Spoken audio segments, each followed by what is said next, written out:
Okay, so once this is all recorded, I'll let you all, I'll release the video, and then if you don't remember something, you can always see it.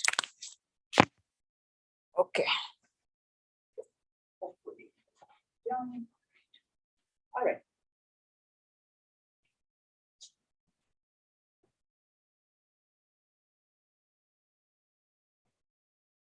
Going to our class here. The first thing, let's go to our PowerPoint. Instructor PowerPoint.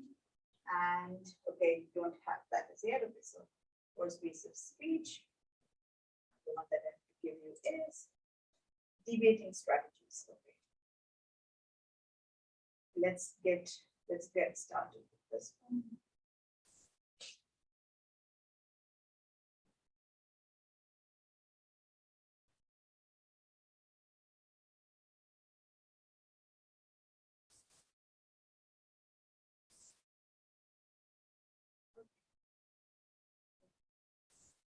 All right, so we did cover Maslow's hierarchy of needs in our last class, and I will go over it a little bit to recap with you what we went over in last class.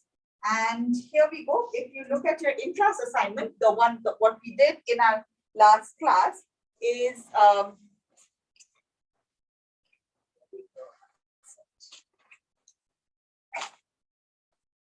we talked about two things. We looked at first your instructor part in your instructor PowerPoint. We looked at Maslow's hierarchy of needs.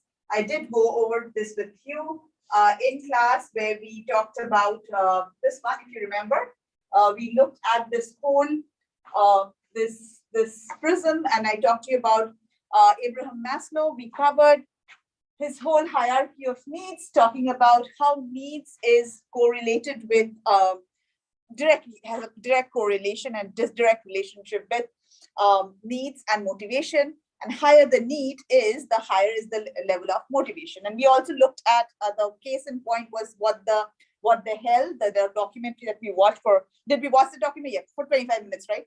So we watched it, and I said that, you know, what's going to make the maximum appeal is if you really think about one of the biggest needs is for a human being is survival. Okay, and if we think that our sense of survival, if we think that our life is threatened, that is our biggest need.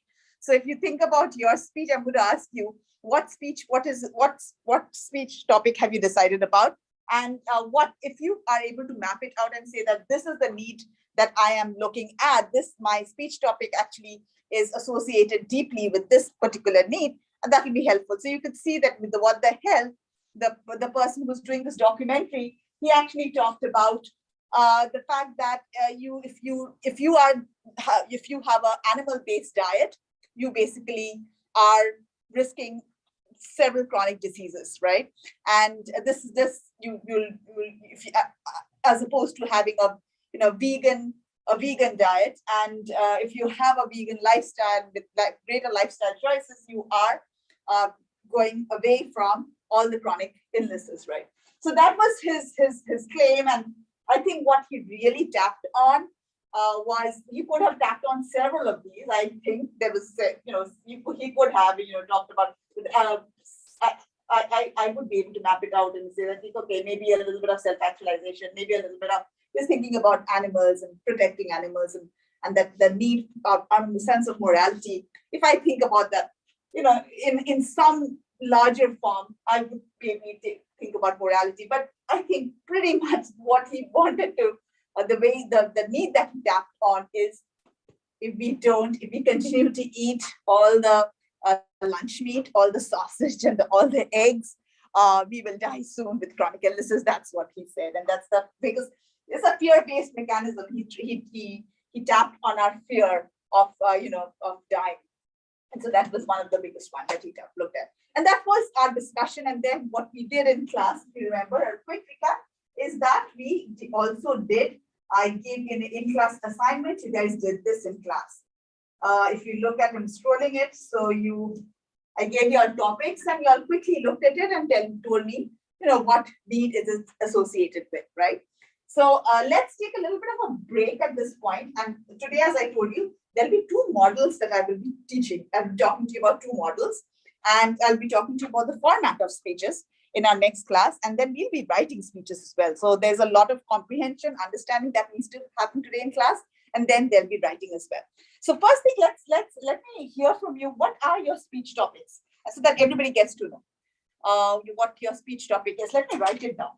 So everybody, I'll use that board. And who wants to go first? Sure. All right, Josh. I did mine on why all drugs should be decriminalized. Why? All drugs should be decriminalized. All drugs should be decriminalized? Yes. Okay, all right.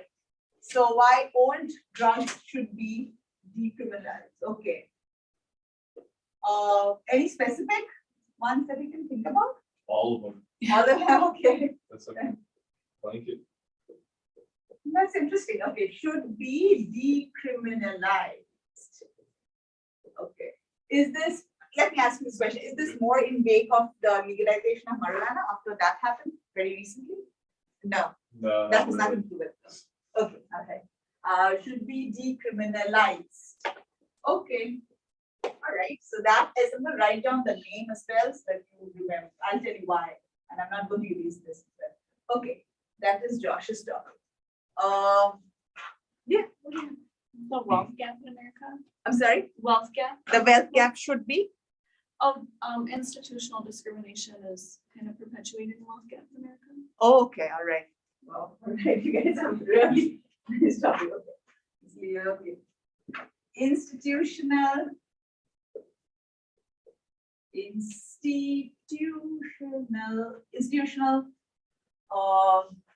is what Discrimination is discrimination. Okay. kind of fueling the wealth gap. Okay, is okay. Not interesting. I'm going to ask you what's institutional discrimination is perpetuating the wealth gap business. Okay. Perpetuating the wealth gap in America, in the United States.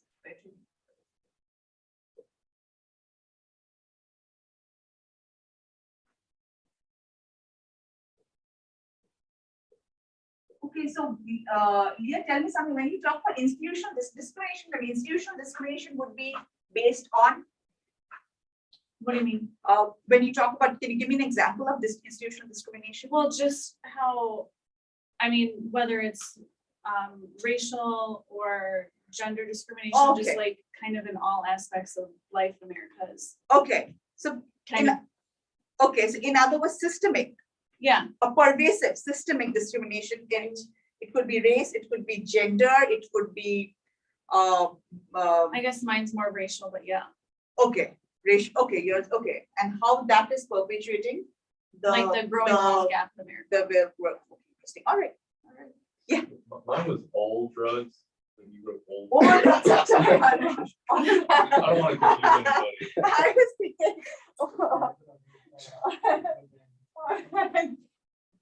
Old ones too. Oh, not too right. Definitely.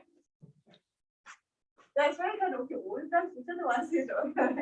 All drugs. Okay. In America? Obviously. Sure. Yeah. I guess, yeah, it is American based. Okay, that's okay. So I thought it was institutional when I think Leah is thinking more in terms of racial discrimination. Okay, it's perpetuated to the wealth gap. All right, Armando, what do you have? We don't think it's the importance of installing the dashboard camera or dash cam in a car. Yeah. What about that? I think it's important for drivers to prove that it's not their fault, you know, if they get involved in an accident. Okay, so you want to install that? Yeah, like try to convince people how Okay. important it is. Important that is, okay. All right. Is there anything law against it or something like that? Or is right? It's not mandatory, right? No. Right now? So you want to mandate it? I mean, it's trying to convince people. Yeah. Okay, yeah, sure. So, and did you all hear about I don't know, this recent Uber driver who was killed and the whole thing was caught on the dashboard camera? They were able to complete and they found that person as well. He tried to hide it and everything, but because of the camera, and the camera was also destroyed, but it was cloud, it was recorded on cloud, so they were able to, There's been some videos also where people would scan, like, while you're driving, right? like, they would just suddenly approach your car and act like you hit them or, Yeah, and then you have this action. and approach you can them. prove that, It's okay, scanned. very nice, okay, all right. So Armando.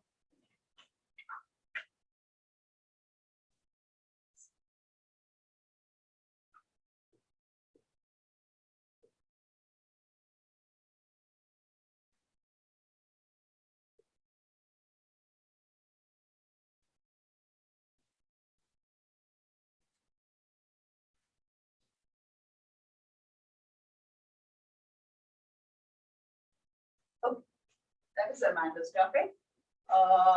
That's for you. I think I'm gonna do mine on animation being more than just for kids. Because I've had conversations with a lot of people where they're like, Okay. animation's just like kids media or something. Okay, That grinds my gears so much. okay, So- all right, I think I'm gonna talk about how animation provides so much more than just kids entertainment. okay, all right, so animation, is Sebastian here?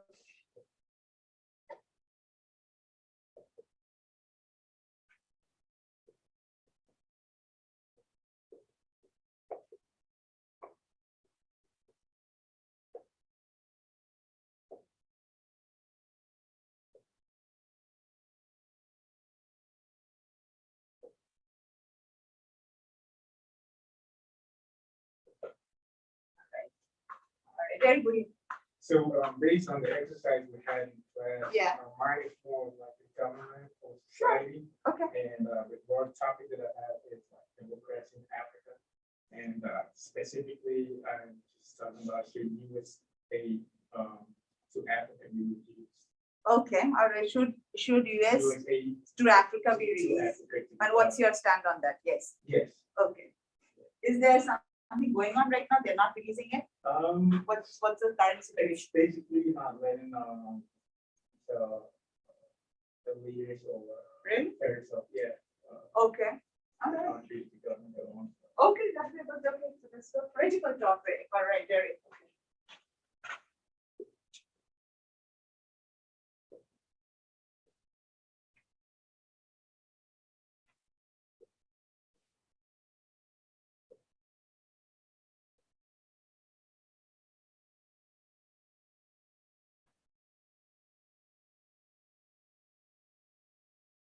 The US aid. Yeah, US aid, yeah, US aid. So should US release its funds US slash aid, right? To Africa, any West Africa, just Africa, in Yeah. general? in general. Okay, okay. Funds or aid to Africa, okay, that's Derek stuff. Yes, Amy, what do you have? Is it, so do I pick from? the Yeah, okay, we will come get back, Between two. okay. You choose your topic, I'll get back, yeah. you can do it. More sharp is the best movie. Sorry? More sharp is the best movie.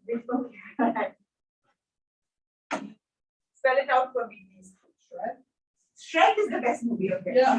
Okay, good night. Shrek. Shrek is the best movie. Okay. That's Easter, okay. Did we cover everybody? Yeah.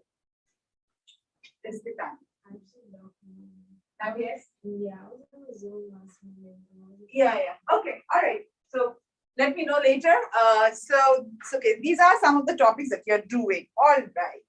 Okay, so now what I will, and I'm going, if you want to take a picture of this, you can, you can take a picture of this, because I'll tell you why, it's important for you to now, to know, to have some knowledge about each of these topics, okay? The reason is that you're going to be a partner for a partner or a fellow. I'm not going to use this name, like I'll probably call you all opponents right now, but a partner slash opponent in the debate. So you have to anyway, and I'll tell you why you need to know all the topics here, not like, I'm not expecting all of you to know the complete everything and like have a fantastic knowledge on that, but you should be able to form a counter argument. So when, let's say, Leah goes with her speech, then Leah has 3 minutes of talking time, right? So Leah goes with the first argument, she goes with her, 3 minutes of talking time, she provides her first argument. Then I ask all of you to write a counter argument. Everybody has to write a counter argument. This time you're not doing a peer evaluation for me. This time you're going to do a counter argument. I'll tell you, don't get it right. I'll tell you how to do a counter argument. So I said, now counter argument. Then let's say I pick Sebastian. Sebastian, could you present your, everybody writes it, but Sebastian gets picked, okay? So I said, Sebastian, could you present your counter argument for Leah? So he has a little bit of time. I'll probably give you all about 2 to 3 minutes to think about a counter argument, and based on her argument, he has to oppose her. Okay, and there's a strategy of doing that. We'll talk about all of that. He has to oppose her, and then he has to present his counter argument. Leah hears her. I'll give her a writing, pad and pencil, and she makes notes when she hears Sebastian's counter argument, and then she responds back. She defends her position. She responds to his counter argument, rephrases it in her own mind, then comes back with him defending her position, responding to his counter argument, also defending, we call that refutation. All right, in a debate, she refutes, she defends her position. So that's when it stops, okay? In a debate situation, this goes on back and forth, at least the ones that I have judged, it goes on for 2, 1, 1, 2, 4, 4, 2, 2, 8. So 4, 6 times. You guys are doing this 2 times, and in a debate situation goes on for 6. Each person has to go on for 6 times at least. He does an argument, response. There's a response that comes in, counter argument. Responds back to the counter argument with a refutation. Again, so it goes on like back and forth for 6 times. So for our class, we won't, wish we could do that, but we won't have so much of time to do that. So this for our class, we probably have 1 or 2 counter arguments, all right? And so you have to go back and forth with each other. So that's what, and I'm going to tell you what happens, how do you think about it, all of that will happen today. All right. So now saying that, okay, so I wanted to get all this. It's important for you to maybe take a picture of this, because you need to know how do you do a counter argument if you don't know what the topic is. So you need to have some knowledge about these topics, okay? So, all right. So I wanted to, once Yesenia and Ani, you both of you decide on your topic, let me know so I can put it there. Oh, you were still in it, don't worry. Oh, yes, yeah, Should guns be allowed in public places? okay. There is no power. You ever seen Thrive? Here we go, Oh, Yesenia. it's so based. Yesenia, your should guns, so you're against guns or for? Okay, so your font, so guns should be allowed in like where Which with the proper license. okay, yeah, of course, but guns should be, so you are for gun rights, right? Okay.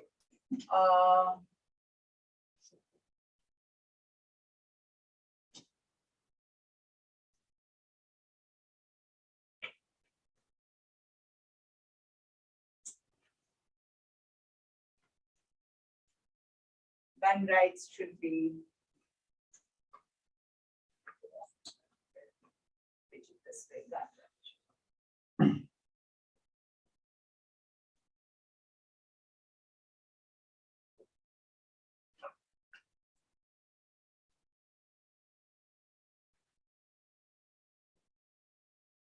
Okay, So you want us to research all of these topics?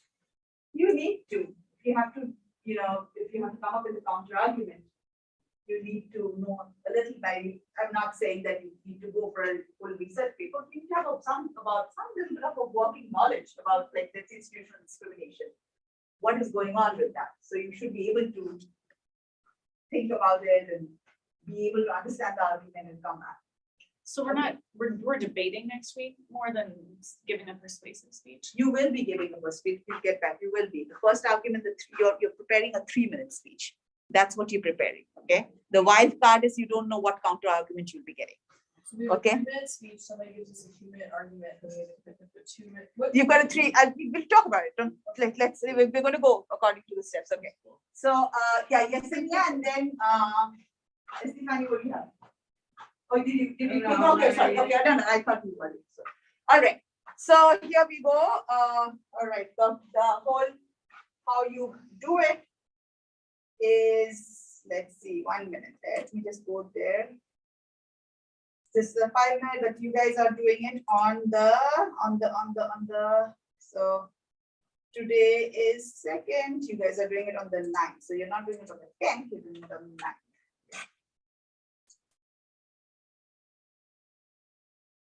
Okay, so it's, and this one will stretch a little bit more, like what you're seeing, it's not going to be 5 minutes, I don't expect, I mean, I'd probably say for 6 to 7 minutes, I think, so. So if you guys, you just need to prepare for your first argument, okay? Which you'll be writing the speech today in class, okay? I'm going to talk to you about 2 models and you can choose either one and write your speech. Now that you all have your sources and everything, it'll be easy for you to, not, I wouldn't say easy, but you'll be able to do it. I'll be there to guide you as well. So you'll be working on the 3-minute speech. That's what you need to, so it's going to be less amount of memorization for you. So you are always done a 5-minute speech. Now you have to do a 3-minute speech. So I won't probably have more than 500 words, okay? Because it has to be about 3 minutes. And that's how it happens. Your first argument in the speeches that I have judged. Again, there are different forms of debate, and the ones that I have judged are parliamentary form of debate. And the first argument is always about 3 minutes, and then quickly the counter argument is about 2 minutes. But I'm not giving you 2 minutes here. So then I'll give you about a minute for a counter argument. Okay. So you have about a minute for a, and that's going to be the audience or one of the opponents. Everybody has to be prepared for a counter. So if Leah goes whole class, I'm going to ask everybody to write a counter argument for her. And there's a way to do it. And we'll talk about that today. And everybody, and obviously everybody's not going to be picked. I'll just pick one person. I'll ask for volunteers. If you're that enthused, you just raise your hand and say, hey, Professor, I want to go. So okay, go. And then you present your counter argument for Leah. Leah that's the time when she is thinking about it. Okay, she gets about a minute or so, and then she responds back. So how do you do that? Because that's a wild card, right? You're prepared for the first 3 minutes, but then you don't know what kind of counter argument you get. So you have to attack this time the challenge is you're preparing, yes, the time is shorter. So you're preparing for a 3-minute speech, but you're also going to kind of preempt the kind of questions that can come your way. How many ways can a person attack your position? How many ways can a person counter argue with you? And you can do, if I was in your place, I would probably have about 10 questions and I'll look at my argument and say, okay, this is the way they can attack me. I would hack my speech. I would hack it to the point that I said, okay, I think I've exhausted. I think I've covered all grounds. And yet there could be a possibility that the person who gives you a counter argument may not be the counter argument, or may be something that you have not prepared for. But I will be there as a moderator. So if I see the counter argument going in a very different direction, that has to be based on a few strategies. If I see that this counter argument is completely out of those 5 strategies, then I will ask the person to rephrase it or change the counter argument. Okay, so I'll moderate that. So you should not be, at least in my experience, I've never seen a person who's not able to respond. If you know your topic very well, you will be able to respond. Okay, so right now these are like, these things are all coming to you right now, but you will be able to do it. Let me show you what are the things we want to think about. Okay, going to the first model. Okay, we talked about Maslow's hierarchy of needs, and the first model, as I told you, I'm going to talk to you about 2 models. Okay, and you already have your sources, and you can use any of these 2 models. I don't care which one you choose. The first one is, this is a pretty user-friendly, a template, a user-friendly template that speakers have used to create a persuasive speech or debate speech. And I'll first talk about that, and then I'll talk about the second one, which is the first one is Monroe's motivated sequence. We call it Monroe's motivated sequence. I'm going to talk about that.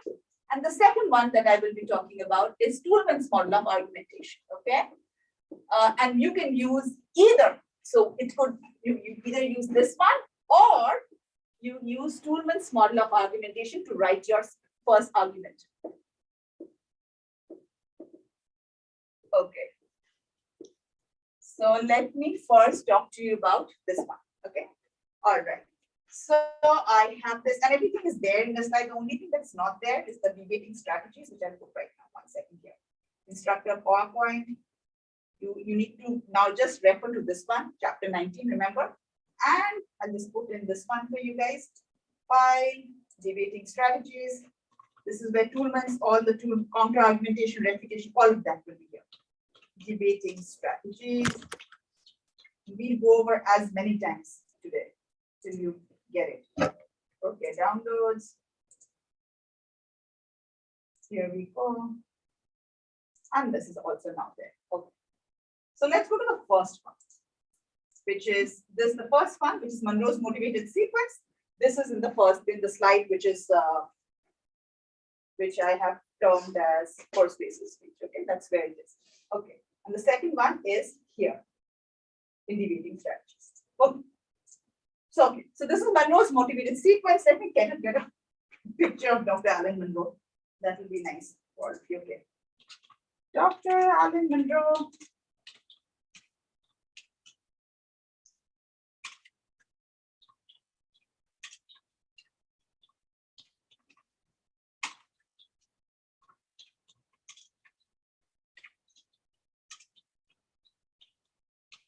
Let's see if I can get an image. You did what? My image. Yeah, that's it. That's it. This is him. Okay, so this is Dr. Alan Monroe, and he's passed away not very long back. He was a professor at Purdue University. He was running their communication department, a scholar, of course, of communication, and he actually the way he created this model. Because he has bragging rights, that's why he calls it, it's named after him. His name was is Dr. Alan Monroe, and that's this whole template and the whole theory is called Monroe's motivated sequence. And so, just to give you a little bit of a backstory about him, this is interesting because what he did is he would actually go to several car showrooms, okay, and he would just like what this. The cliche that we have is that a car salesperson in US is a very aggressive salesperson, right? They really know how to sell cars, and he found that very interesting. As you always think like, how do they sell so well?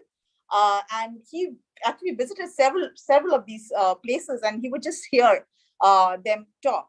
And just like as I've told you, most of these models are created based on successful strategies, successful practices. And he saw a pattern when he would go to these car sales, when he would listen to conversations that car sales, man or women would indulge in. He would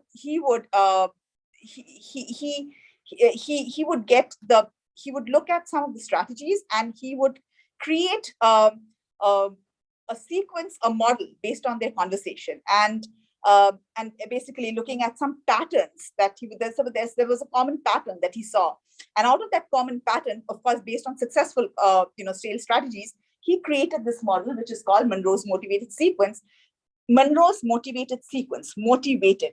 What is it that, just as the name suggests, what is it that motivates a person to embrace an idea, to buy a product? Okay, so that's why we call it Monroe's motivated sequence. And there's a sequence of 5 steps that he talks about. Okay. Again, this is primarily, if you look at this, the 5 steps in Monroe's motivated sequence, used very, very commonly in speeches, especially, of course, in persuasive speeches. And I also wanted to extend this to a debate speech. You can also use it for a debate speech. And because what you're doing through all of this, all the topics that you've told me, is you're persuading an audience about your idea, okay? Whether it could be, or drugs should be decriminalized, or it should be installing dash cars, installing dash cameras in cars. It is something you're coming up with, you're persuading an audience with a product. It could be a movement, it could be an idea. That's your spin, okay? Now, again, you'll see that when you're coming up with a counter argument, the way that you want to do is that you want to, again, the way we look at it in a debate, we always think about, sadly, we always think about debate as who's one up, right? I don't know how many of you follow Ben Shapiro. Have you all heard about him? Ben Shapiro. Yeah. So if you hear him, it's like who's one up, or the whole world is divided into two camps. One is his camp, the other one is liberal, conservatives. That's how debates are these days. But that's not what the purpose of debate is. And that's why I use the word opponent in a slightly guilty way, because I shouldn't be using the word. I should be saying partner, actually, because the way we phrase it, it just makes us like, okay, if I'm your opponent, I'm going to fight you. It's not going to be fighting. You're not going to fight each other here. I mean, that's what debates are. You think about each other as in two different camps, and you fight each other, and to show that who's one up. That was not the purpose of a debate. The reason of a debate is to basically inquire. It's a spirit of inquiry, so that if you miss something in your speech, your partner or your opponent has a duty to tell you that, hey, did you look at this point? Did you see this? Maybe you've missed this? Why didn't you look at this? So that should be the spirit, because ultimately what you want to do is come to a mutual understanding. We don't see that. The presidential debates, all of that, it's like who's won the presidential debate? Okay, if you won the presidential debate, whoever the candidate has a higher chance of winning the elections. That's the narrative. That's the US narrative that's going on. And sadly, that's not how it should be, but that's how it is. So all of these topics, you all have a standpoint. You all want to persuade the audience with a certain agenda. All right. So now, how do you do it? You already have with your homework. You already got the sources, and you can compile this. You can put it together. We'll do it together. This with through Monroe's motivated sequence, and these are the steps here. So I'm going to take it to put it to focus on the slide here. And I told you it's a sequence of steps, Monroe's motivated sequence. It has 5 steps, okay? It's not going to be very, extremely, something which is very new, because you guys have already done a lot of this, okay? So the attention step, I've always told you, okay, when you're opening your speech, you got to get the attention of the audience, and that's you don't jump with your topic. You don't come up and tell the audience what your topic is. That's your opportunity for you to establish a relationship with the audience, to create a bond with the audience, all right? And think about that is that moment which you will not get anymore. That's the time when you get the moment to connect with the audience. And I'm telling you, this is probably what I'm going to be talking to you about, not really giving them the topic, but kind of doing it think about it as a trainer, warming up the audience and creating that bond with the audience. So that's exactly what we have to do here as well. In the attention step, you do that. You get the attention of the audience through a rhetoric, and I've told you all that that's the goal is to create a relationship with the audience, create a common bond with the audience. And the strategies to achieve that is through a rhetorical question, is through a startling statistic, is through a hypothetical example, when you create a fictional example. And what you do through that fictional example is you're able to relate the audience's emotion with your topic. Okay, that's what your goal is. There's several strategies. One, you maybe have 2 or 3 rhetorical questions, hypothetical examples, real examples, statistics. You do all of that to get the audience to pay attention to your speech. Now, the second one is by far that makes it persuasive. And this goes back to what we've been discussing is Maslow's hierarchy of needs, right? The second one is one of the single most important category in this sequence of steps. And Monroe, if Alan Monroe was here, he would say, yes, this is the step, this is the need step.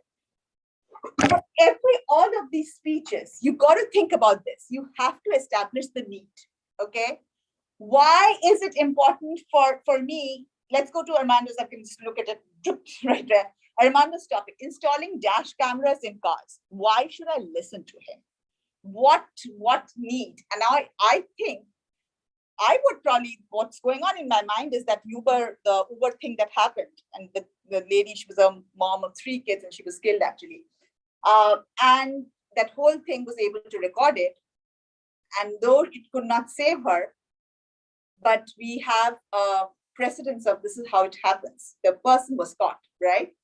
So I think installing dash cameras in a car, for me, it would be a big security. It's my primal need for survival. I would think about it, right?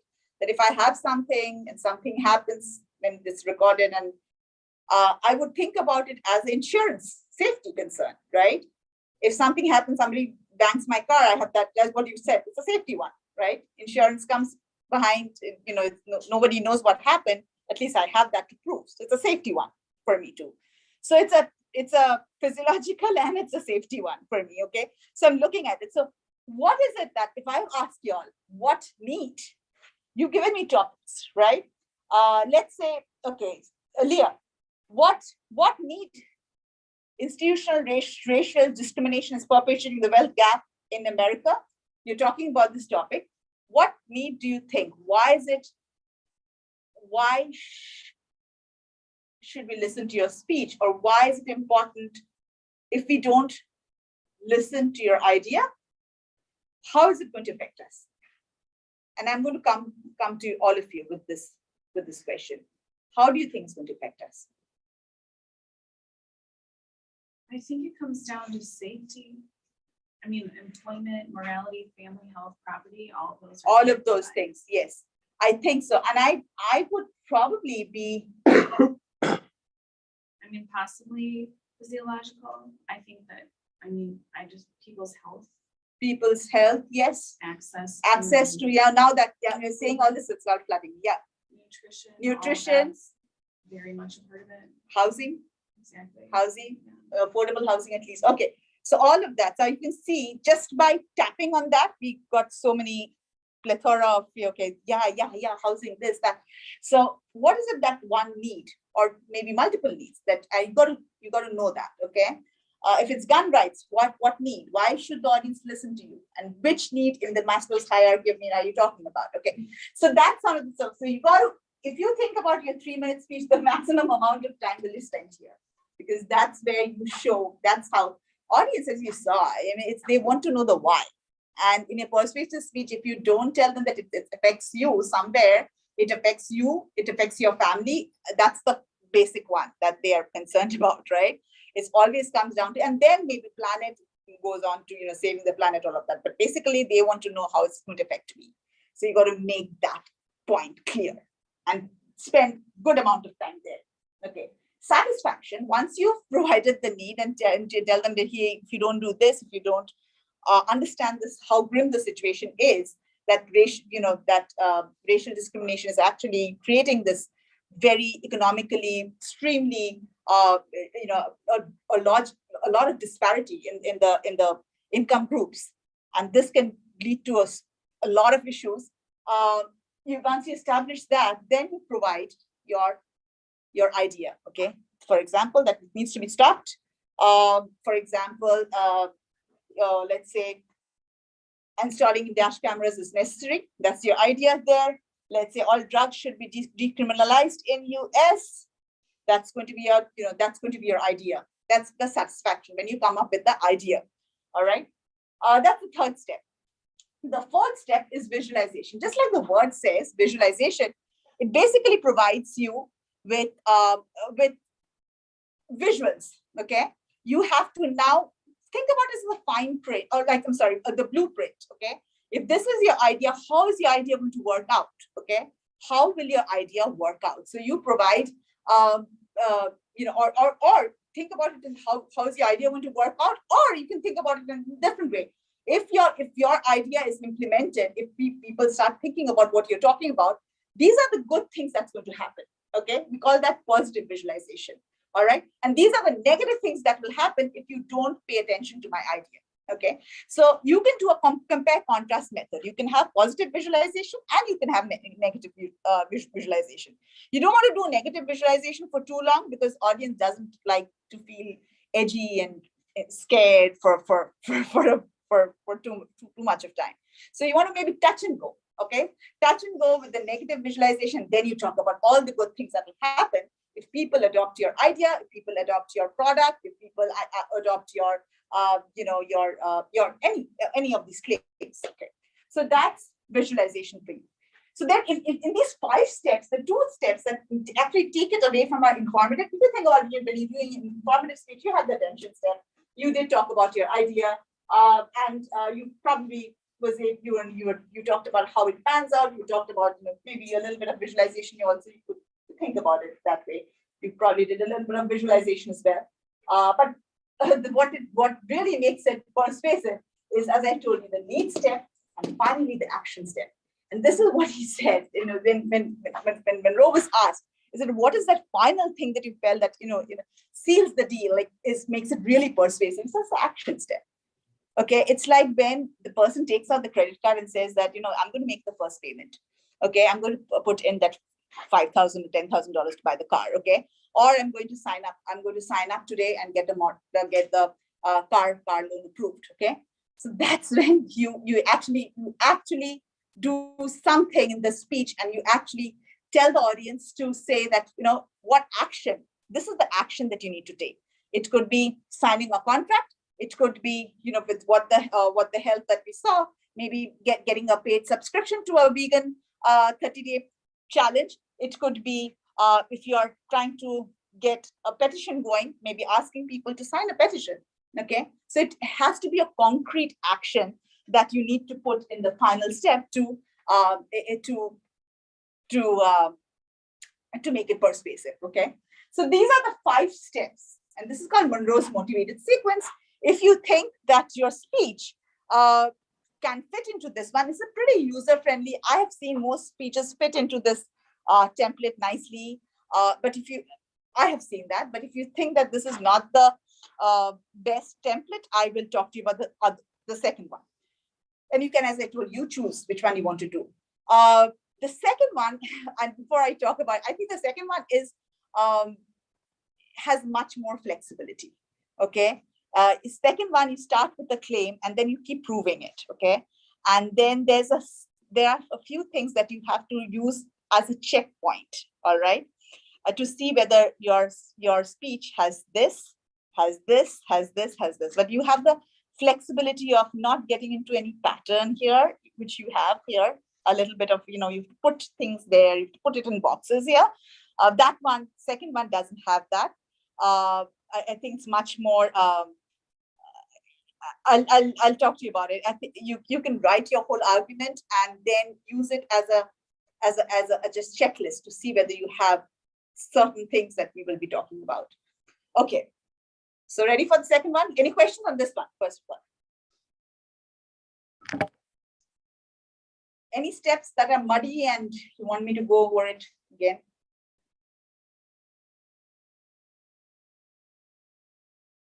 For the action, if Yeah. we were to go this route, I don't necessarily have an action that I would want my audience to take beyond just being open-minded to my point. Yeah, that's fine. So is that fine? That's fine. Right. Again, I'm sorry. You could just use the other model. You can just use the other model then. Yeah, that's what I said, that maybe it won't, and so you can, if you do the other model, there is no action or anything like that. Okay, so it's more fluid. You go with your own argument there. Okay, so that's the flexibility. But the other model requires, it's slightly more complex than this one. Okay, so we'll talk about it, right? Okay. It might change. Okay. Okay, all right. What do you guys think? That one, or should the government support and implement universal healthcare? Gun rights, yeah. Okay.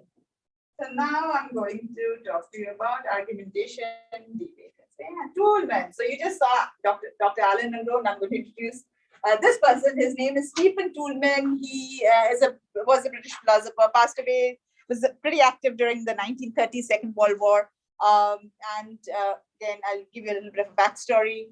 For him is that he, just like Alan Monroe would visit car sales showrooms, he would actually go and visit courtrooms, and he would hear how lawyers talk. He was completely, he would visit, like, there were so many courtroom proceedings that he attended, okay? And he was really intrigued, and he said that, wow, they can really create an argument so well. Why can't we talk like lawyers in real life? Because we don't need the technicalities, the jargons that talk law. So let me take out all of that and let me create a model based on some of the successful courtroom proceedings that he heard from how the way that lawyers talk.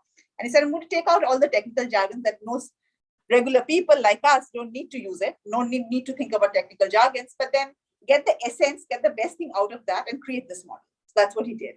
So this whole Toulmin's model of argumentation is very, very widely used in debates, okay? Also used in argumentative writing. Some of you may have done it, maybe not, but really used in debate. And I think it's important for us to understand, because I think by far this one, if you do this one, I think it will be easier. I won't say easier or harder, but it'll give you a good grasp on counter argumentation and refutation as well. Okay, so let's go with this one. All right, first. So this is the picture of this person who created this, Stephen Toulmin. And so this is the six-step method. So this is what we call is data, claim, warrant, backing, modify, and rebuttal. Okay, so you don't have to, and now when you write your argument, you don't have to do it according to the steps. Absolutely not. Okay, so if you're thinking that, okay, I got to put it in this template, no, you don't have to. This is, you got to think about this template after you've finished, okay, and then see, okay, well, this is my data. Do I have a warrant? Yeah, I have a warrant here. Okay, so that's how you're going to do that. But you don't really need to you need to understand this theory. So you know that you have a strong argument. Okay, so let's go. Okay, I will now, because the case in point that I have that you guys watched was What the Hell, the 25 minutes, and I have that. I'm going to use that as an example. Okay, so all right. So data, claim, warrant, backing, modify, and rebuttal. All right. So let's go with the first one. So data is the evidence that you have. Okay. So the first 25 minutes that you watched in that documentary is all the evidence or the proof. Okay. What do you have? The raw material that you have. All right. In other words, let's say you're watching a Netflix, something about a serial killer, and you get to know about who the serial killer is by the 5th episode. Okay. So you watch the episode 1, 2, 3, 4 till you don't watch the end of the 5th episode, but you already know, kind of, you come to a conclusion that that person is the killer. So episode 1, 2, 3, 4, 5 is the data for you. Okay. So whatever you watch, the raw material that has been given to you is your data, is your evidence. Okay. So that's simple. So now the claim is always going to be based. So it's the conclusion. All right. Is the conclusion that you arrive to based on your data. For example, if you watch the 5 episodes, and then you come to a conclusion based on several things that you've watched, based on, what you've been watching, and you may have one suspect, then maybe have 2 or 3, and then you have a prime suspect. And you said, oh, you know what? I think this person is the killer, right? So it's the conclusion that, or the claim is the conclusion that you arrive at based on your observation of the data. For example, even as I told you, that the whole documentary and What the Hell was about an hour and a half, right? We just watched 25 minutes. But within those 25 minutes, when I asked you all, you guys told me that he's actually talking. What do I eat? I think he's kind of taken away all my food options. And he said he's talking about animal. He's saying that animal-based diet is not good for us. Came to that, and that's what exactly he was trying to say. So that's the claim. This when you try to you based on your evidence, you try to conclude. And so here you already have your claim here. Okay. So it's like a math problem. You already told me that all drugs should be decriminalized in the US. Now prove it. Okay. Prove why. Why should all drugs be decriminalized? You already told me that animation is much more than kids' entertainment. Prove it. Okay. So you got to prove that. Okay. How you prove that? This is going to help you. All right. There are certain things that will really be, actually it will be very interesting, and you really know that did I do a good job in proving it. So this will just help you to kind of refine it. So that's it. So the claim, you already have the claim. I'm sure you have all the evidence which you've collected for me and you put it in that assignment box. That's your evidence. And you come to a claim. Now you got to prove it. So that's the you've already come up with the claim and you've come up with your data. Warrant. Now warrant, just as the name implies, is reasoning. So when you're jumping from the data to the claim, there must be something that's going on, some magical process that's helping you to make an inferential leap from the data to the conclusion. You watched what the hell. You've watched several things there, and then he said, based on what he's saying, he's got a few people, he's got some authorities here, he's got a few sick people, he's got some people who are suffering, he's got the head of the cancer association, he's got some critical care doctors. Based on what they're saying, and they're showing this, how neat, and based on some of the research, well, it seems that animal diet. So there's some kind of causation. I think that's what you were looking at, cause and effect, right? That was what was going on in your mind. This is the cause and this is the effect. This is the cause and this is the effect.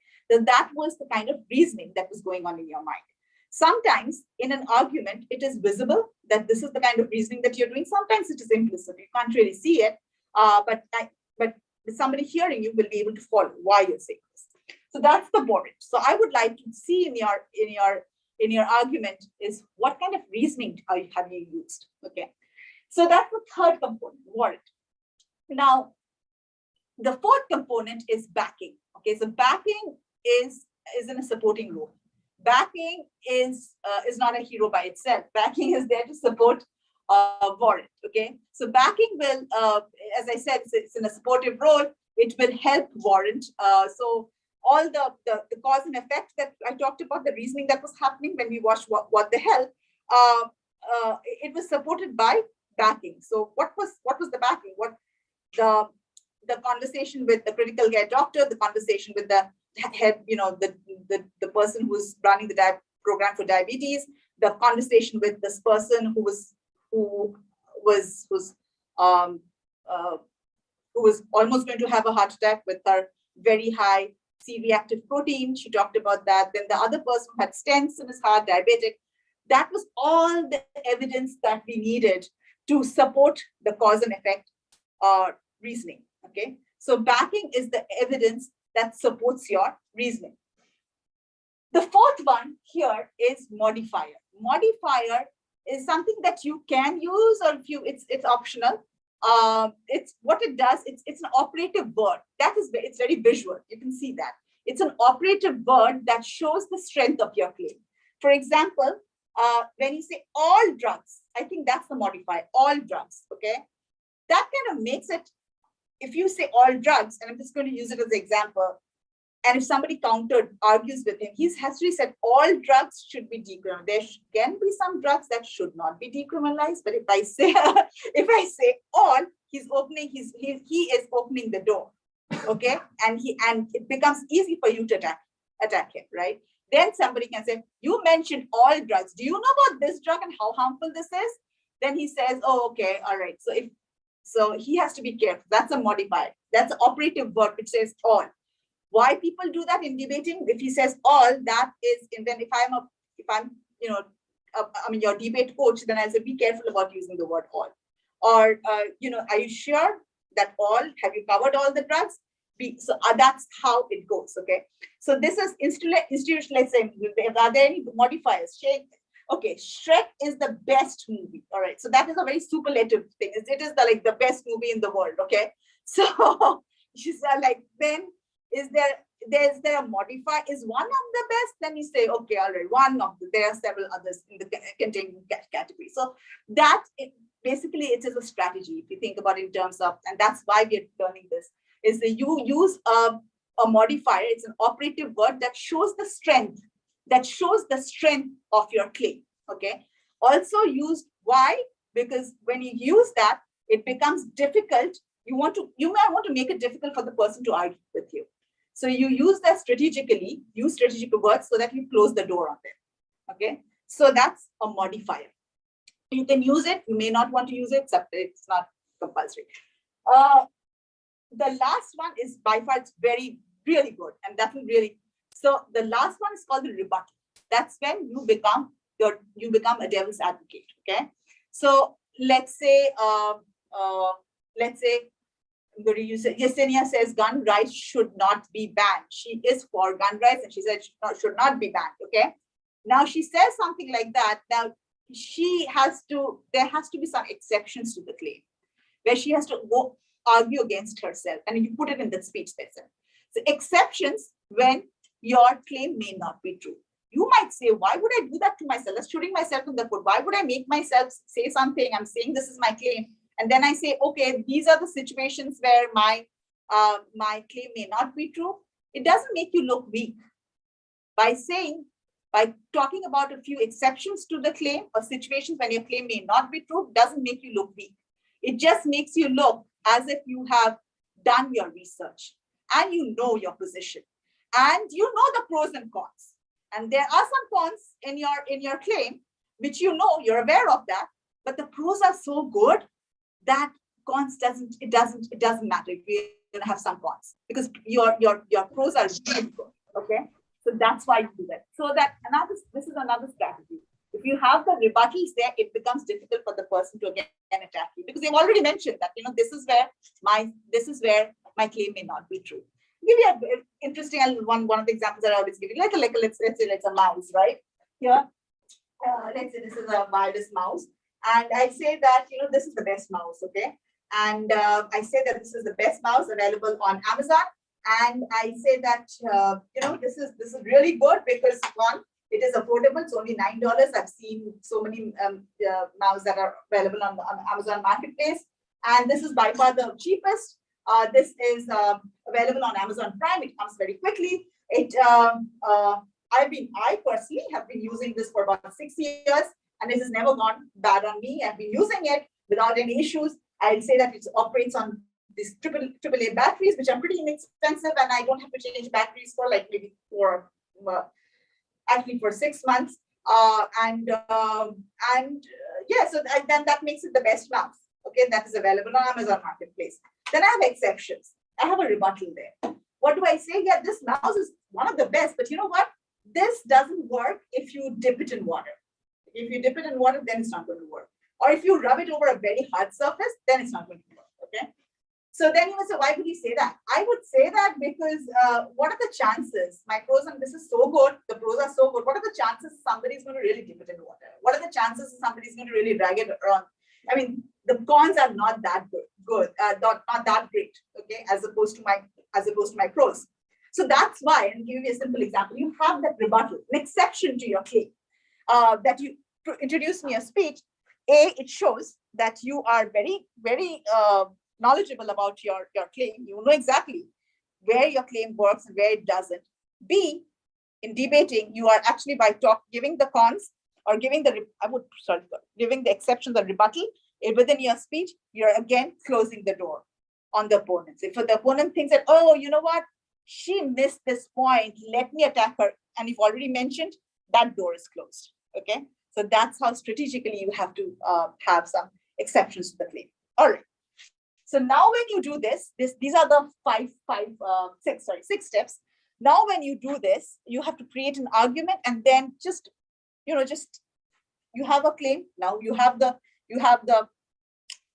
your sources, and just prove it. And then after you're done, everything is done. Then see, do you have a good claim? Do you have a strong claim? What kind of reasoning are you using? Is it a cause and effect? Is it a problem solution? What kind of reasoning are you using? The kind of reasoning are you using? Is it supported well with evidence? What kind of evidence are you using? Then do you need to have within the claim, do you need to have a modifier? Is it important? Yes, no. Make a decision and put an operative word that shows the strength of your claim.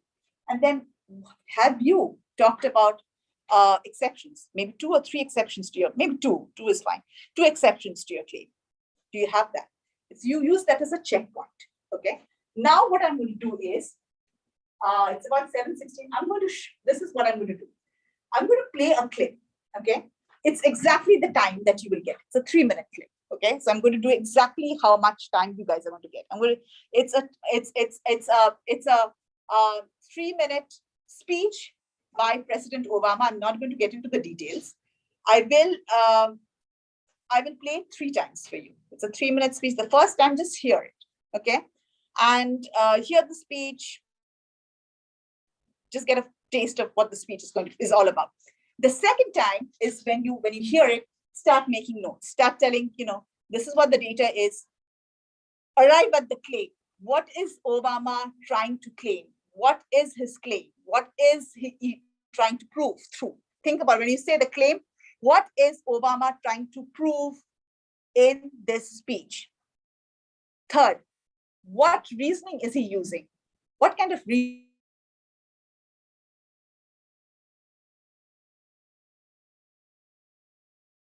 is he using?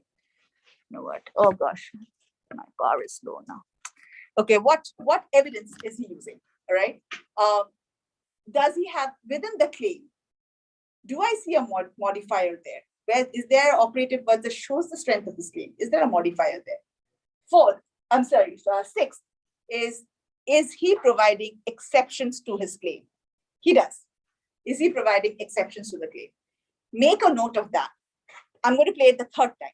During the third time is for you to check and see whether you've made the right decision or not, and then we're going to have a discussion. Okay? So let me cue it for you. Actually, I have it here. Does anybody have a cell phone charger? No? Okay. Oh, you do. Okay. So if I run out of sun record, I might use yours. Didn't know that the computer is not going to work. So, all right. So let's go to YouTube.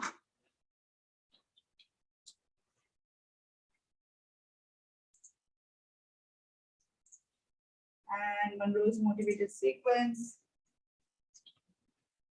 I'm sorry. Kuhlman, I've done it so many times. Just Kuhlman's model of argumentation. And this is the one that we need to go to. 13 minutes. Okay, starts here. 13 minutes, few seconds. Yeah, almost there. 13 minutes, 17 seconds. 1 second. Let's go. Let me do this subtitles here. Let me turn it on fully. When dictators commit atrocities, they depend upon the world to look the other way until those horrifying pictures fade from memory. But these things happened. The facts cannot be denied. The question now is what the United States of America and the international community is prepared to do about it. Because what happened to those people, to those children, is not only a violation of international law, it's also a danger to our security. Let me explain why. If we fail to act, the Assad regime will see no reason to stop using chemical weapons. As the ban against these weapons erodes, other tyrants will have no reason to think twice about acquiring poison gas and using them. Over time, our troops would again face the prospect of chemical warfare on the battlefield.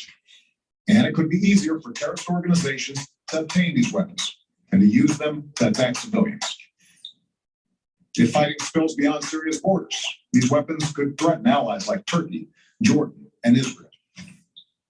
And a failure to stand against the use of chemical weapons would weaken prohibitions against other weapons of mass destruction and embolden Assad's ally, Iran, which must decide whether to ignore international law by building a nuclear weapon or to take a more peaceful path. This is not a world we should accept. This is what's at stake. And that is why, after careful deliberation, I determined that it is in the national security interests of the United States to respond to the Assad regime's use of chemical weapons to a targeted military strike. That's my judgment as commander-in-chief. But I'm also the president of the world's oldest constitutional democracy. So even though I possess the authority to order military strikes, I believed it was right, in the absence of a direct or imminent threat to our security, to take this debate to Congress. I believe our democracy is stronger when the president acts with the support of Congress. And I believe that America acts more effectively abroad when we stand together. This is especially true after a decade that put more and more war-making power in the hands of the president and more burdens on the shoulders of our troops, while sidelining the people's representatives from the critical decisions about when we use force. Okay, so let's see what kind of sense we can make of this clip from the speech. President Obama. Wait, second time. This time, come to identify what his claim is in the speech. Tell us what the data is, of course. What is he trying to conclude in this speech? What is he going to do? Why? Why is he going to do what he wants to do?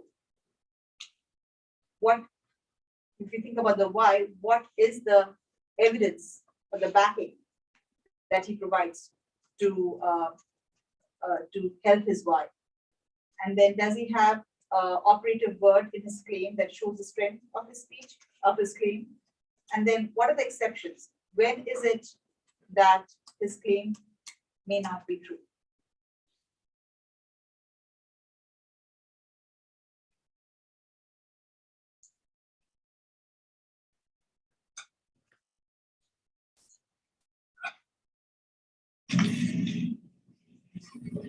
When dictators commit atrocities, they depend upon the world to look the other way until those horrifying pictures fade from memory. But these things happened. The facts cannot be denied. The question now is what the United States of America and the international community is prepared to do about it. Because what happened to those people, to those children, is not only a violation of international law, it's also a danger to our security. Let me explain why. If we fail to act, the Assad regime will see no reason to stop using chemical weapons. As the ban against these weapons erodes, other tyrants will have no reason to think twice about acquiring poison gas and using them. Over time, our troops would again face the prospect of chemical warfare on the battlefield. And it could be easier for terrorist organizations to obtain these weapons and to use them to attack civilians. If fighting spills beyond Syria's borders, these weapons could threaten allies like Turkey, Jordan, and Israel. And a failure to stand against the use of chemical weapons would weaken prohibitions against other weapons of mass destruction and embolden Assad's ally, Iran, which must decide whether to ignore international law by building a nuclear weapon or to take a more peaceful path. This is not a world we should accept. This is what's at stake. And that is why, after careful deliberation, I determined that it is in the national security interests of the United States to respond to the Assad regime's use of chemical weapons to a targeted military strike. That's my judgment as commander-in-chief. But I'm also the president of the world's oldest constitutional democracy. So even though I possess the authority to order military strikes, I believed it was right, in the absence of a direct or imminent threat to our security, to take this debate to Congress. I believe our democracy is stronger when the president acts with the support of Congress. And I believe that America acts more effectively abroad when we stand together. This is especially true after a decade that put more and more war-making power in the hands of the president and more burdens on the shoulders of our troops, while sidelining the people's representatives from the critical decisions about when we use force. Okay, so let's see what kind of sense we can make of this clip from the speech. President. Okay. Do you want to question this help time? Is it help time? Okay. I just wanted to ask that.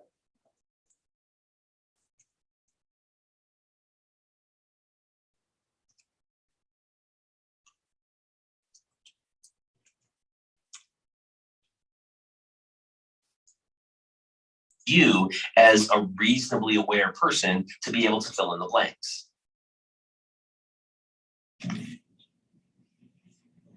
When dictators commit atrocities, they depend upon the world to look the other way until those horrifying pictures fade from memory. But these things happened. The facts cannot be denied.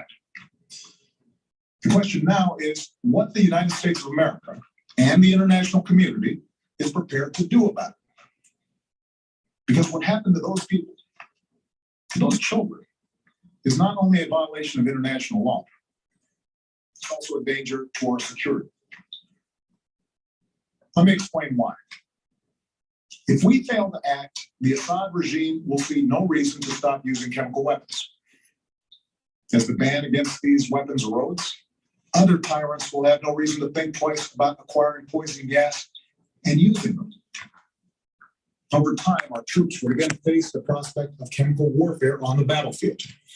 And it could be easier for terrorist organizations to obtain these weapons and to use them to attack civilians. If fighting spills beyond Syria's borders, these weapons could threaten allies like Turkey, Jordan, and Israel. And a failure to stand against the use of chemical weapons would weaken prohibitions against other weapons of mass destruction and embolden Assad's ally, Iran, which must decide whether to ignore international law by building a nuclear weapon or to take a more peaceful path. This is not a world we should accept. This is what's at stake. And that is why, after careful deliberation, I determined that it is in the national security interests of the United States to respond to the Assad regime's use of chemical weapons to a targeted military strike.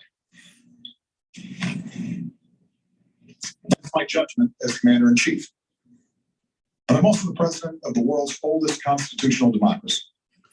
So even though I possess the authority to order military strikes, I believed it was right, in the absence of a direct or imminent threat to our security, to take this debate to Congress. I believe our democracy is stronger when the president acts with the support of Congress. And I believe that America acts more effectively abroad when we stand together.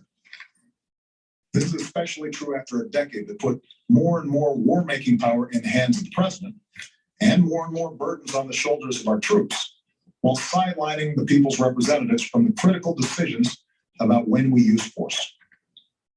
Okay, so let's see what kind of sense we can make of this clip from. All right, let's move on to the PowerPoint here. Would like to hear from you based on what we just heard. Could somebody tell me what the data was? What did you all hear? Data is all the most of the important things that you heard. If you remember, what was he talking about? The Assad regime using chemical weapons, some pictures of it to prove it. All right. Oh, that's all right. So the Assad regime is using chemical weapons. All right.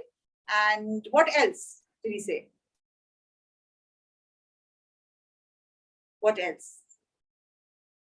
Do you remember? That the United States and the international community need to respond to it. Yeah. The United States and the international community needs to respond to it. Okay. All right. Why?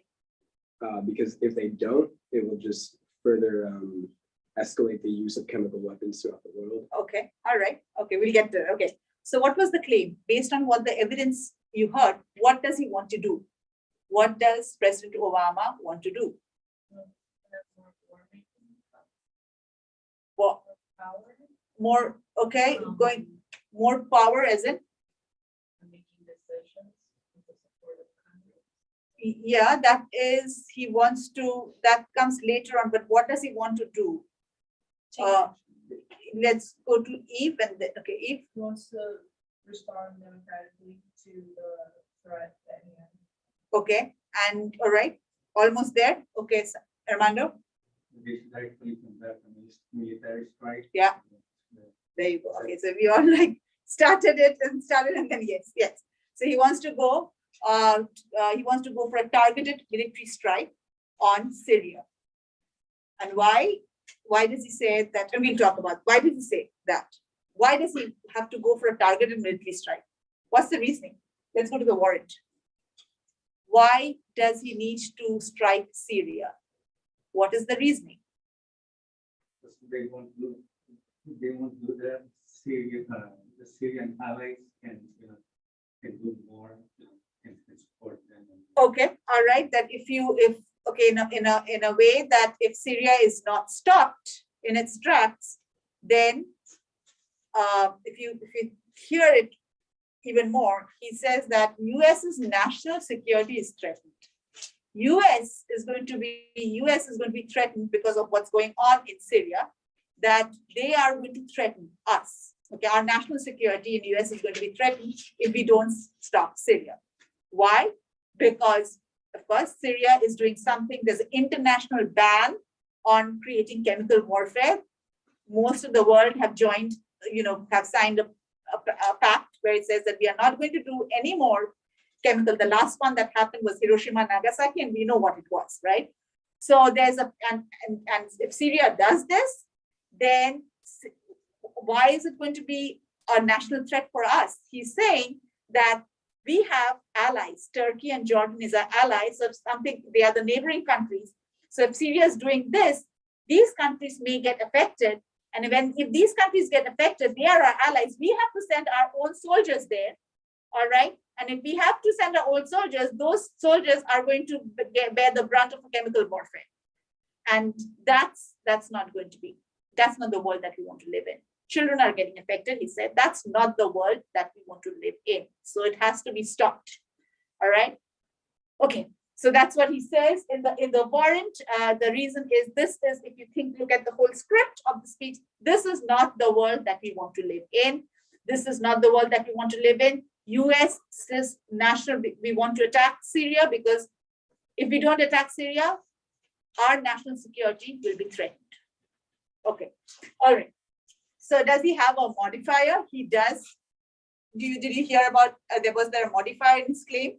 There was one particular sentence that he says, and if you see that after careful consideration, that he says that after careful consideration, I have come to the conclusion that US needs to have a targeted attack on Syria. And after careful, this shows that he's kind of weighed the pros and cons. He knows that most people, if you have to argue with him, people are going to say, why are you doing war? We should be thinking about peace. Did you even talk to Syria? Why are we looking at the war way? We are not even getting into, did we do any conflict resolution there? Why should we, jump to war? So he says that, that's why that's his modifier. He says that I have weighed, after careful consideration, I've really pondered on this one. I've really seen that there's pros and cons, but you know what? The cons, the dangers of letting Syria do this is so much that even though I would like to think about peace, war, we have to strike them, and that needs to be done. Striking is the first thing that we need to do. So that's the claim. So that's a modifier after careful consideration. Finally, rebuttal. Tell me, that was the easy one. Where was the rebuttal? Where was the exception to his claim? That is here. That he let Congress just. Yes. It wasn't him acting alone. Right. So that was the exception to the claim when he says that he cannot, that he is not a dictator. He acts with the consent of the Congress, and Congress, who's the Congress are selected by us, the people. And if they say no, and which we know Congress actually objected, and that's why this was in 2012. US didn't go for a targeted. It wasn't approved by Congress. So if they say no, then we are not. So that's why it was stopped. And that's why US finally didn't go for a war. So that was the exception to the claim. That if I don't get approval of Congress, I'm not a dictator, I don't act by myself, then we are not going to go. And wasn't met with approval. US did not get, thankfully, didn't get to a war. Now, one of my students actually tried to find out, Assad regime is still there. They're still creating all of this. It's just 2012, so they're still existing. They haven't gone big. So Syrian crisis is still, I don't know how long our Ukraine and Russian crisis will go on for. But yeah, so that's what the situation is. Okay, so that was the speech. Okay, now what I'm going to do is I will go get into it further. Okay, so this is how the whole speech, again, I don't want you all to get like really, I just want you all to write just the way you want to write your speech, okay? And then after everything is done, then you can map it out and say, hey, do I have a strong, maybe I need to change my evidence, or maybe maybe my backing needs to be stronger. Maybe do I have a good reasoning? I think I'm using a good reasoning here. Do I have a strong rebuttal? Is there an exception to my claim? How many do I have? And so then after you write it, then map it and see whether you have it or not, okay? So don't think about putting it in the same modern writing. No way, absolutely not. Okay, so now what I'm going to do is I am now going to talk to you about counter argumentation based on this. So that's the next section. Here we go. We're going to talk about counter argumentation and refutation. So let's say Mr. President Obama was here and he did the speech, and you guys are his partners / opponents, and you want to counter argue, you want to prove him, you want to see, you really help him to understand his position, you want to really make him think that, hey, you want to go for a surgical strike on Syria? Are you doing the right thing? Okay, so think about yourself in that role as his, as his fellow debaters. You're going to push him to think about his claim. So how do you do that? All right. So here we go. I'm not going to talk about the approach right now. We can do that later. So just that's an approach. Let me talk about the ways you can do counter argumentation. There are 5 strategies, okay? And I picked those strategies based on several debates that I have seen. And these are the five. These strategies are very commonly used in debates. So that's why I've used those. There are more strategies, of course, but if you do these 5, you'll be in a good place to argue and counter argue when you get into debates. Okay. So strategy number 1, direct denial. Okay. So this is, you really have to, if you have to oppose President Obama and you want to use this strategy, this is what you want to do. He says, let's go to war. You completely take his claim and you throw it out of the window. He said, absolutely not. You're thinking about a war. We should be thinking about peace. We should be thinking about, getting into a peace agreement with them. Instead of thinking about striking them, let's get our people, let's get the 2 ambassadors or 2, state, country representatives to talk, and then let's have a talk with the president, Assad regimes, whoever was running it at that time, and let's get into a conflict resolution. Let's get into peace agreement. So you take his thing, he says what, you say peace. It's a direct denial. You throw his claim out of the window.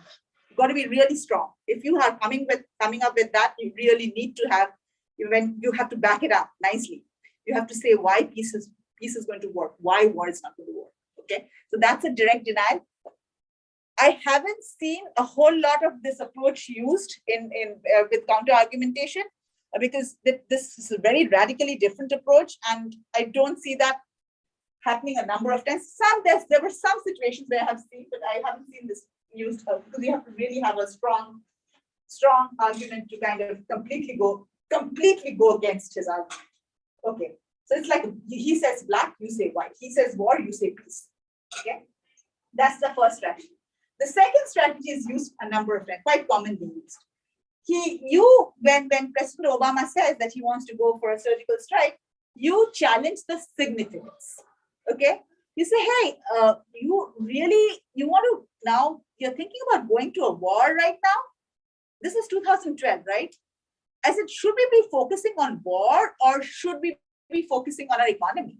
We need to put in that money that you're going to spend for war into pumping it to an economy so that people get more jobs, average American is able to put food on the table. That's what we need to focus on. War is not our concern right now. You challenge the significance. You say it's not important. You have to tell President Obama, you got to prioritize things.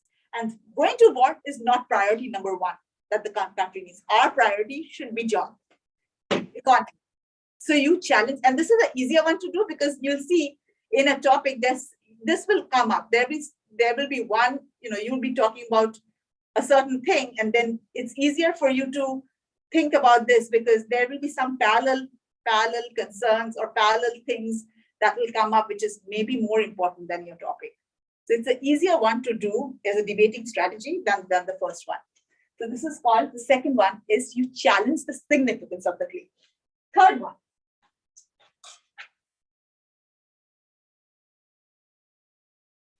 You attack the warrant, okay? You attack the reason.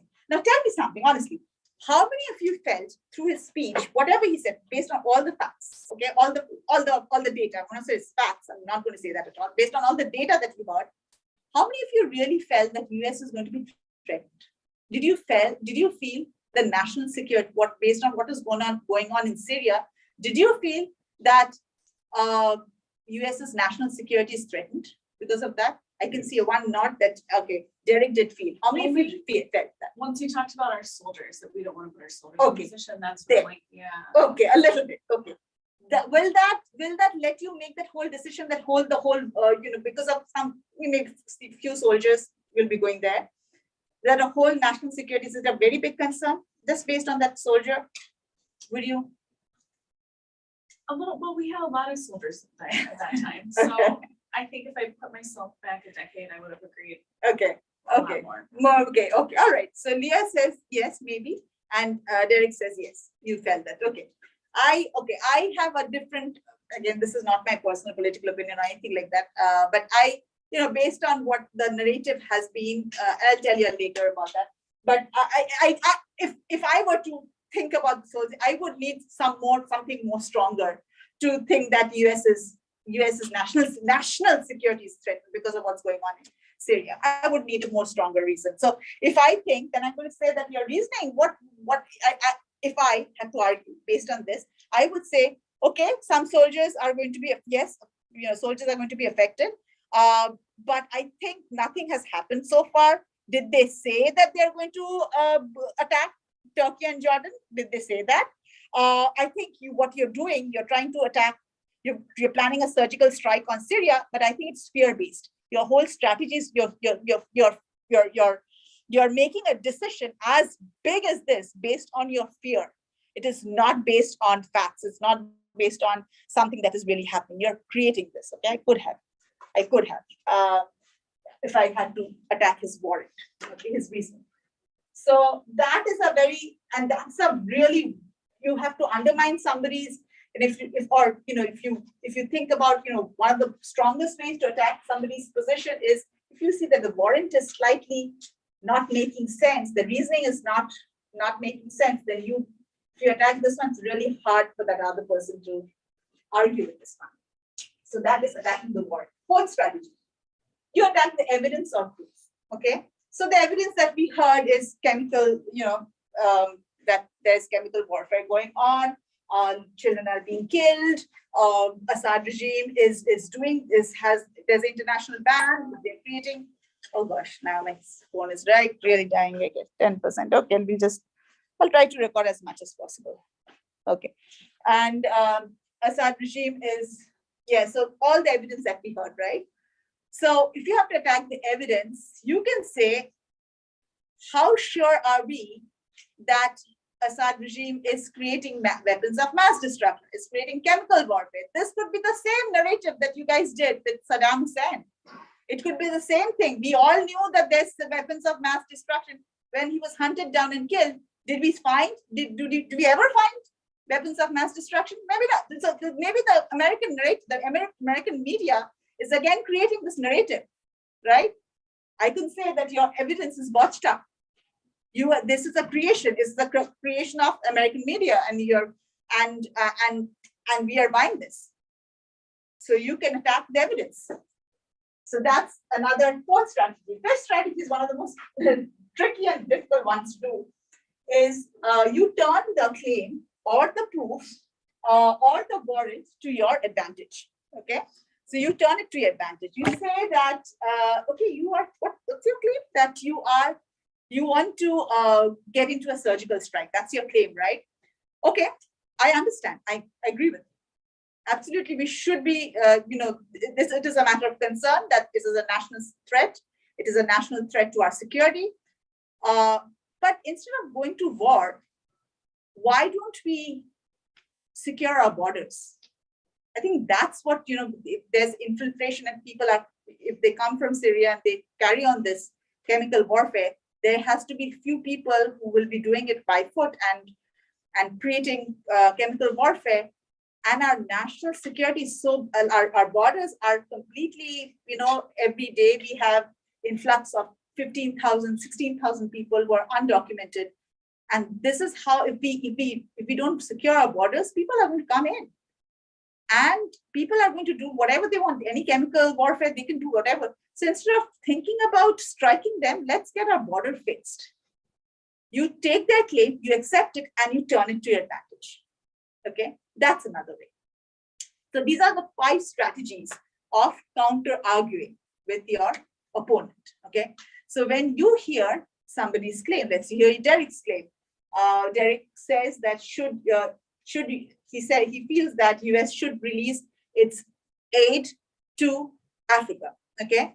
And you hear his claim and then you figure out what are the ways you can counter argue with him. You can, think about whether his warrant can be attacked, his reasoning, is it the right reasoning? Whether his proof that he's used to show that US should release, whether that's strong or not, whether you can attack that, whether you can attack the relevance. Should we even be thinking of putting funds for Africa right now when we are going through a big crisis right now? Should we be thinking about, is that a priority number one? You can attack his claim, relevance of his claim. So there are 5 things, you can do that. So we just talked about this. Now I'm going to talk to you about your approach, okay? The approach your approach is here. So this is what you guys are going to do, is that once the person who makes the first argument is done, I'll give you some time. You choose any of the 5 strategies that we just discussed, use that to counter argue. Then you already have your response and everything. You kind of know what you want to talk about. This is the way you do it. First, Hod is using Leah's thing. And let's say, let's say Josh. You hear Josh's first argument, hear his 3 minutes, and then and I ask Yesenia provide a counter argument for Josh. So what she does is restates his claim in her own words. Okay, is this what you claimed, Josh? And she gets why do you do it? So that you know that you're on the same page. You do not misunderstand. You do that, and you need to get a nod from him. Says yes, you're right. Okay, once you get the nod from him, then don't start with, oh, this is how I disagree. This is, you jump and say, this is, I don't agree. No, first thing you got to tell us is, how do you agree? Even if you feel that absolutely not, we should never decriminalize drugs. Even if you think that, you figure out a way to find a place where both of you agree. Okay, show us first where you agree. Then once you establish that, show us how you differ. And that's when you put in the counter arguments using any of the 5 strategies. Okay, was his warrant good? Was his do you want to designify the relevance of his claim? Do you want to turn his claim into your advantage? Do you want to attack his evidence? Do you want to attack his warrant? Any of the 5 strategies. And then you use that to argue with him and then summarize your counter argument. Josh hears that, he gets some time to respond. Okay, I'll give him a writing, a place where he can write down your question, your counter argument. He gets a little bit of thinking time, and then he responds back to you, doing the same thing. Okay, he restates your counter argument, gets a nod from you. Then he shows how he agrees with you, and then he shows how he disagrees using the same strategies. Okay, so you do the same thing for counter argumentation, refutation, and then he claims back his position. He defends his position and summarizes his refutation, and that's the end. That's the end, and then somebody else comes in. Okay, so you go back and forth with each other. So first argument, counter argument, then refutation. So you are responsible. All speakers are responsible for their first argument and refutation. Okay, all of you are responsible for counter arguments, or everybody is responsible for counter arguments. You might be picked, you may not be picked, but you have to be ready because you have to turn it in. I have the same thing. I'm going to share this with you on Blackboard. I'll tell you, I'll put all your counter arguments in, and this time you don't have to email anyone. It just needs to be a one document, and it needs to come to me by the end of the class. Okay, all right. So we talked a lot today. It's 7:51. Take a break. Come back in 5 minutes, and 5 to 6 minutes, and then we will start writing. And I want you all to start writing speech. Then hopefully, if we get some time, today it's going to like so many things. We get time, then we'll get into small cohorts. I really want that, where it's little small groups, three people in each group, where you're going to give your argument and then hear what are the counter arguments that you will possibly get, and then maybe respond, talk to each other, tell each other, these are some of the counter arguments that I have.